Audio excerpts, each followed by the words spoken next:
आज हम चर्चा करेंगे 17 के बारे में। आपको पीछे दिख रहा होगा ना कितने दूर से कोई व्यक्ति किसी को पानी पिला रहा है। यहां पे मत आओ, यहां पे नहीं आना है, उस कुएं पे मत जाओ, उस हैंड पाइप से पानी मतलब, चलो खटिया के नीचे बैठो, चलो तख्ते पे ना बैठो। मतलब गांव में ऐसी बहुत सारी कुरीतियां फैली हुई थी, शहरों में भी ऐसी बहुत सारी कुरीतियां फैली हुई थी जो कि हमारे समाज के लिए कुछ हद तक सही थी, कुछ हद तक गलत थी। तो वो उस समय की सोच थी, लेकिन वो तो पुरानी प्रथा थी। अब नई प्रथा के हिसाब से क्या कहा गया, तो देखते हैं आर्टिकल 17 क्या कहता है। आर्टिकल 17 कहता है अस्पृश्यता का अंत। सुना है क्या ऐसा शब्द? मुझे नहीं लग रहा है कि सुना होगा, और सुना भी होगा तो। अस्पृश्यता का हिंदी मतलब अगर मैं और ज्यादा अच्छे से समझाऊं तो इसको बोलते छुआछूत। ये तो सुना होगा यार, उसको मत छुओ, उसको मत छुओ, वो तो दूसरे निम्न कास्ट का है, निम्न वर्ण का है। ये सारी चीजें आपने सुनी ही होंगी। और यहां पे लिखा हुआ है अनटचेबिलिटी, यहां पे लिखा हुआ है अनटचेबिलिटी। तो बहुत पुरानी बात है, विश्व की बात लेके चलते हैं। बहुत पुरानी बात है, लगभग 18वीं शताब्दी यानी 18th सेंचुरी के लास्ट तक। यूएसए की एक कहानी सुनाता हूं आपको, अमेरिका की। अमेरिका का संविधान लिखा गया था, आपको पता ही होगा, 1789 में पूरी तरीके से उसको इंप्लीमेंट कर दिया गया था। बहुत सारे राष्ट्रपति बने, वहां पे बनते गए। तो एक 16वें नंबर के राष्ट्रपति थे जिनका नाम था अब्राहम लिंकन। सुना है अब्राहम लिंकन के बारे में? जी हाँ, अब्राहम लिंकन बड़े दुर्भाग्यशाली थे बचपन में, और उसके बाद उनके भाग्य ने ऐसा साथ दिया कि वो राष्ट्रपति बने। बहुत सारी चीजों को फेस किया था इन्होंने बचपन में। इनका एक कहना था कि अगर मैं अच्छा करता हूं, इनका खुद का कहना था, अगर मैं अच्छा करता हूं तो मुझे अच्छा फील होता है, और मैं बुरा करता हूं तो मुझे बुरा फील होता है। तो इनके साथ एक घटना घटी हुई थी कुछ इसी तरीके से लेके, स्लेवरी को लेके, यानी गुलामी प्रथा को लेके, दास प्रथा को लेके ये सारी घटनाएं घटी हुई थी। और दास प्रथा में क्या होता था, उनसे काम तो करवाते थे लेकिन उनको छूत समझा जाता था। ठीक है बात। कहानी आगे बढ़ती है, संविधान में संशोधन करवा दिया किसने? अब्राहम लिंकन ने। 13वां संविधान संशोधन करवाया है अब्राहम लिंकन ने, और वहां से स्लेवरी को हटवा दिया। स्लेवरी यानी गुलामी प्रथा को समाप्त करवा दिया। क्या भारत में ऐसी कहीं चीजें मिलेंगी? उसने अनटचेबिलिटी को समाप्त करवा दिया, छुआछूत को समाप्त करवा दिया। मतलब सभी लोग को आप टच कर सकते हो, सभी लोग एक दूसरे के साथ रह सकते हैं, आ सकते हैं, जा सकते हैं, खा सकते हैं, पी सकते हैं, और उनके साथ बातचीत कर सकते हैं। तो जब ये चीजें वहां पे हुई, यानी यूएसए के संविधान में हुई, तो इनका बहुत ज्यादा अब्राहम लिंकन को क्रिटिसाइज किया गया, यानी इनकी आलोचना की गई, और इन्होंने सारी चीजों को नजरअंदाज किया और बोले इंसानियत का यही धर्म होता है कि सभी को एक दृष्टि से देखा जाए। तो क्या ऐसी चीज हमारे अपने संविधान में मिलेगी? जी हां, हमारे संविधान में भी कुछ ऐसी चीजें मिलेंगी जो कि मूल रूप से हैं। तो ऐसा कहा गया कि इस अनटचेबिलिटी, जो छुआछूत की बात है, भारत के संविधान में एक ऐसा कानून लेके आया जाए कि सब लोग इसको सीरियस ले। तो इसको उठा के किस में रख दिया गया? इसको उठा के मौलिक अधिकार में रख दिया गया कि ये आपका फंडामेंटल राइट है। अगर आपके साथ कोई दुर्व्यवहार कर रहा है, किसी पब्लिक प्लेस पे जाने पे आपको कोई भगा दे रहा है कि नहीं तू यहां नहीं आएगा, ये तुम्हारे लिए नहीं है, तो वो आपके मौलिक अधिकारों का हनन कर रहा है, और इसके लिए कड़े से कड़े कानून की व्यवस्था भी की जाए। तो ये सारी चीजें मिलेंगी हमें कहां पे? आर्टिकल 17 में। तो इंडियन कॉन्स्टिट्यूशन का आर्टिकल 17 कहता है एंड ऑफ अनटचेबिलिटी, या फिर एबोलिशन ऑफ अनटचेबिलिटी, या फिर प्रोहिबिशन ऑफ अनटचेबिलिटी, यानी छुआछूत का अंत। अब आप समझोगे सर ये वर्ड कैसे समझे कि कौन छुआछूत हो रहा है? बहुत सारे ऐसे जगहों पे होता है, पंचायत क्या करती है कि किसी एक पर्टिकुलर व्यक्ति को जिसने कुछ हीनियस क्राइम कर दिया है, बर्बरता वाला कार्य कर दिया, तो उसको समाज से बहिष्कृत कर दिया जाता है कि ये समाज के अंदर नहीं आएगा। क्या वो भी अनटचेबिलिटी के अंतर्गत आएगा? नहीं, वो नहीं आएगा, क्योंकि पूरी सोसाइटी ने मिलकर उसको उसके गलत कृत्य के लिए उसको वहां से भगाया है। ऐसा नहीं है कि वो बिल्कुल साफ है, बिल्कुल सही है, और फिर भी उसको समाज से बहिष्कृत कर दिया गया। ठीक है, तो इन चीज को समझना पड़ेगा। तो इंडियन कॉन्स्टिट्यूशन में कहीं भी इलेबोरेट नहीं किया गया, कहीं भी मीनिंग नहीं बताई गई अनटचेबिलिटी की। क्लियर इतनी बात? तो आइए इसका एक इतिहास समझते हैं कि क्या रहा था अनटचेबिलिटी का इतिहास। समझिएगा, अनटचेबिलिटी एक केस हुआ था मैसूर में और राजस्थान में, दोनों जगहों पे। तो मैसूर का राजस्थान का एक केस था Jay Singh versus Union of India. Jay Singh versus Union of India case था मेरे दोस्त, समझिएगा ध्यान से। Jay Singh versus Union of India case में ये बोला गया कि ये छुआछूत है क्या। इसके ऊपर वहां के राजस्थान के कोर्ट ने फैसला दिया कि छुआछूत ऐसा कुछ नहीं, ये सिर्फ कैसा है, कास्ट बेस्ड है, यानी जातिगत चीजें।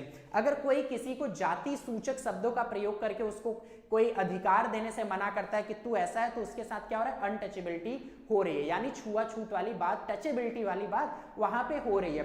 तो ये कास्ट बेस्ड है। बाकी मैसूर वाले ने भी बोला कि ये सिर्फ एक सोशल क्या है, सोशल डिस्पेरेंस है या फिर सोशल डिफरेंस है समाज में, जो कि उतार चढ़ाव भरा है। बहुत प्राचीन काल में आपने तो सुना ही होगा, ब्राह्मण क्षत्रिय वैश्य शूद्र होते थे, 4 वर्ण में बटा हुआ था। ब्रह्मा जी के मुख से या फिर कपाल से निकले थे ब्राह्मण, भुजाओं से निकले थे क्षत्रिय, थाई से निकले थे, थाई से कौन निकला था, वैश्य, और शूद्र कहां से निकले थे, उनके पैरों से निकले थे। तो इनको वर्ण के हिसाब से बांट दिया गया था। जो सबसे निम्न क्लास के थे उनको हम लोग छूते नहीं थे, वो दलित कहे जाते थे। लेकिन बाद में जब समाज धीरे धीरे डेवलप होता है तो उसको अच्छी चीजें करनी चाहिए, मतलब बढ़ावा देना चाहिए। तो यहीं पे 17 में हमें दे दिया गया, लेकिन उसको बहुत ज्यादा इलेबोरेट नहीं किया गया। अब ध्यान से सुनिएगा कि आगे की कहानी क्या है। तो कास्ट बेस्ड था और इसको 2 पार्ट में डिवाइड कर दिया गया। एक तो कि किसी के भी साथ आप अवहेलना नहीं कर सकते, उसकी अवहेलना, उसका तिरस्कार नहीं कर सकते हो, समाज से उसको बहिष्कृत नहीं कर सकते हो कि तू यहां नहीं आएगा, यहां नहीं बैठेगा। कॉलेज में है, एक स्टूडेंट ने अपना ग्रुप बना लिया, कोई एक स्टूडेंट दलित है तो उसको वहां पे नहीं बैठने दिया जाएगा, मतलब इस तरह की तमाम प्रकार की चीजें। तो उसको क्या कर दिया गया, इस तरह के बेस पे अगर कोई किसी के साथ कर रहा है तो वो फॉरबिड कर दिया गया, यानी मना कर दिया गया। और मना करने के बाद भी अगर ऐसा होता है तो उसके लिए पनिशमेंट मिलेगी, यानी ये क्या है, पनिशेबल है। लेकिन आपको तो पता ही है कि आर्टिकल 12 से लेके आर्टिकल 35 तक क्या है, हमारे मौलिक अधिकार हैं। उनमें स्पेशली कहां से कहां तक मेरे दोस्त, 14 से लेके 32 तक, आर्टिकल 14 से लेके आर्टिकल 32 तक हमारे अधिकार हमें दिए गए, वहां पे किसी भी प्रकार की सजा का प्रावधान नहीं। तो ये पनिशेबल किस आर्टिकल के हिसाब से होता है, ये होता है आर्टिकल 35 के तहत। आर्टिकल 35 के तहत दंड किया जाएगा। लेकिन आर्टिकल 35 भी कंफ्यूज हो जाता है कि किस चीज को लेके कैसे दंड किया जाए। तो एक कमेटी बनी थी, ध्यान दीजिएगा, एक एक्ट बना जिसका नाम था untouchability offence act. Untouchability offence act यानी अस्पृश्यता अपराध अधिनियम 1955। ध्यान दीजिएगा, कौन सा अधिनियम बना, अस्पृश्यता अपराध अधिनियम 1955। सबसे पहली बार छुआछूत को लेके, आप सुने होंगे, छुआछूत को लेके सबसे पहली बार एक अधिनियम बना जिसका नाम था अनटचेबिलिटी ऑफेंस एक्ट 1955। लेकिन 1965 में एहसास हुआ कि जो भी कानून, जो भी सजा इसमें दिया गया है वो अपर्याप्त है, वो एनफ नहीं है, वो अप्रोप्रिएट नहीं है। तो 1965 में ही एक कमेटी बनती है, ध्यान दीजिएगा, 1965 में एक कमेटी बनती है जिसका नाम रखा जाता है committee on untouchability economically and educationally development of schedule caste. SC का मतलब क्या हो जाएगा, शेड्यूल कास्ट हो जाएगा, समझिएगा। तो एक कमेटी बनी थी जिसका नाम था, आप समझ गए होंगे, अनटचेबिलिटी ऑफेंस एक्ट 1965, 1955 का। लेकिन 1965 1965 में इसमें कुछ ड्रॉबैक्स दिखे, ये अपर्याप्त कानून दिखा। तो 1965 में एक अधिनियम बन गया, एक समिति बनी। समिति का नाम है, यहां पे ध्यान दीजिएगा, समिति का नाम है committee on untouchability economically and educationally development of SC, यानी शेड्यूल कास्ट, जो भी उसके निम्न जाति के होते थे, क्योंकि एससी और एसटी के लिए ही ये सारी चीजें होती थी। तो आगे चल के इसको रीनेम कर दिया गया, आगे चल के इसमें कुछ प्रावधान जोड़े गए और इसको रीनेम कर दिया गया। रीनेम क्या किया गया, protection of civil rights act. Protection of civil rights act यानी नागरिकों के अधिकार का संरक्षण अधिनियम, फिर से 1955, उसी का नाम बदल दिया गया। आपसे सवाल बहुत बार पूछ लेता है कि अनटचेबिलिटी ऑफेंस एक्ट को रीऑर्गेनाइज्ड कब किया गया, यानी उसका रीनेम कब किया गया, 1976 में, और उसका नया नाम क्या रखा गया। तो protection of civil rights act. अब वर्तमान समय में हम किसी को जाति सूचक शब्दों का प्रयोग करके समाज में उसका बहिष्कार नहीं कर सकते, समाज में उसके साथ छेड़छाड़ नहीं कर सकते, उसकी अवहेलना नहीं कर सकते। जो दर्जा हमें प्राप्त है वही दर्जा आपको भी प्राप्त है, वही दर्जा सभी प्रकार के इंसान को प्राप्त है। तो सबसे पहले इसको अब्राहम लिंकन ने 18वीं शताब्दी में अपने देश से समाप्त कर दिया था, ठीक है बात, और भारत देश में भी इसको समाप्त किया जा चुका है। यानी आर्टिकल 17 क्या कहता है, अगर मोटा मोटा बात करें तो आर्टिकल 17 कहता है कि छुआछूत का अंत कर दिया जाना चाहिए, एंड ऑफ अनटचेबिलिटी, यानी अस्पृश्यता का अंत। क्लियर है, इतनी बात समझ आई? तो एक बार आप सब लोग बोलिए कि आर्टिकल 17 आपको समझ आया। फटाक से आप बोल दीजिए कि सर आर्टिकल 17 आपको समझ आया। फिर हम बात करेंगे आर्टिकल 18 की। क्या कहता है आर्टिकल 18? नगमा सिद्दीकी क्लास में है, रंजना शर्मा है, Ranjana Sharma, Shweta Kushwaha very good afternoon, Anuti Jain good afternoon, Hiralal Sandhu good afternoon, very good afternoon.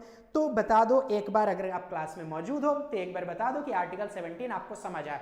क्या था आर्टिकल 17? इसका बैकग्राउंड हिस्ट्री भी बताया मैंने, किस तरीके से लोगों के साथ दुर्व्यवहार होता था सोसाइटी में, समाज में, आज भी होता आ रहा है। गुलामी प्रथा 1843 का एक एक्ट था जिसके तहत भारत में गुलामी प्रथा को समाप्त किया गया था अंग्रेजों के द्वारा, ब्रिटिशर्स के द्वारा। लेकिन क्या वो सही था? क्या वो पूरी तरीके से लागू हुआ था? नहीं हुआ था।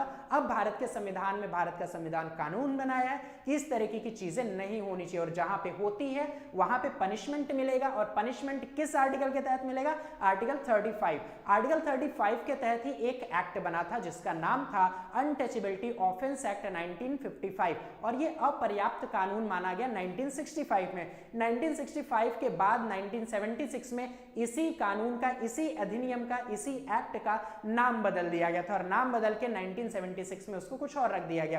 क्लियर है इतनी बात? तो उम्मीद करता हूं ये समझ आया होगा। नेक्स्ट हम लोग पढ़ने वाले हैं आर्टिकल 17 के बाद आर्टिकल 18।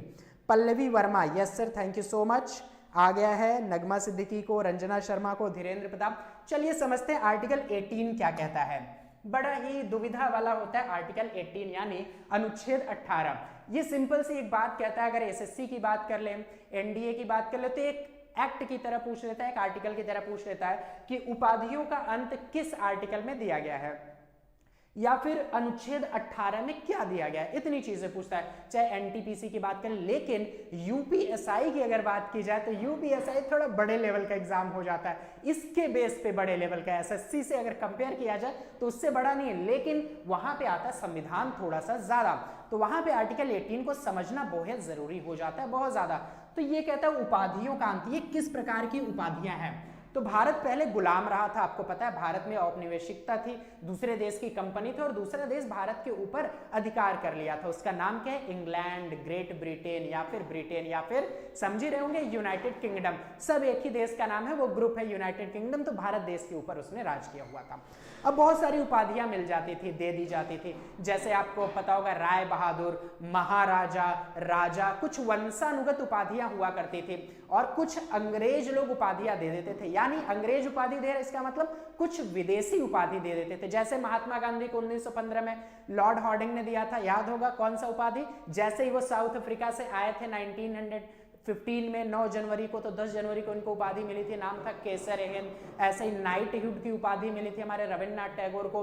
13 अप्रैल जलियांवाला बाग हत्याकांड 1919 में जब हुआ था तो नाइटहुड की उपाधि त्याग दी थी रविन्द्रनाथ टैगोर। ऐसे तमाम उपाधियां सभी लोगों को, क्रांतिकारियों को और राजनेताओं को, नेताओं को मिलती रही थी। तो अब इन उपाधियों का अंत कर दिया गया, ऐसी किसी भी प्रकार की उपाधि नहीं मिलेगी। तो ये तो कुछ अंग्रेज लोग उपाधि देते थे, और कुछ अपने से, जैसे बाजीराव हो गया, पेशवा हो गया, दिल्ली के सुल्तान हो गए, बादशाह हो गए, राजा, महाराजा, राय बहादुर। तो इस तरह की उपाधियां अब भारत सरकार ना तो देगी और ना ही कोई प्राइवेट ऑर्गेनाइजेशन उसको दे सकता है। तो 18 आर्टिकल की बात की जाए तो 18वें आर्टिकल में अब आप सोचोगे सर डॉक्टर बन जाता आदमी, सर एडवोकेट बन जाता आदमी, सर पीएचडी कर लेता तो डॉक्टर तो लग ही जाता है, और भी ऐसी तमाम तरह के, सर भारत रत्न मिलता है, पद्म विभूषण मिलता है, ये सारी चीजें मिलती है। तो क्या उसको इसमें नहीं रखा जाएगा? बिल्कुल नहीं रखा जाएगा। तो इन्हीं सारी चीजों पर एक बार फिर से मैं आपको समझाता हूं, ध्यान दीजिएगा। तो 18 को 4 भाग में डिवाइड कर दिया गया, 18 को 4 भाग में डिवाइड कर दिया गया। यानी राज्य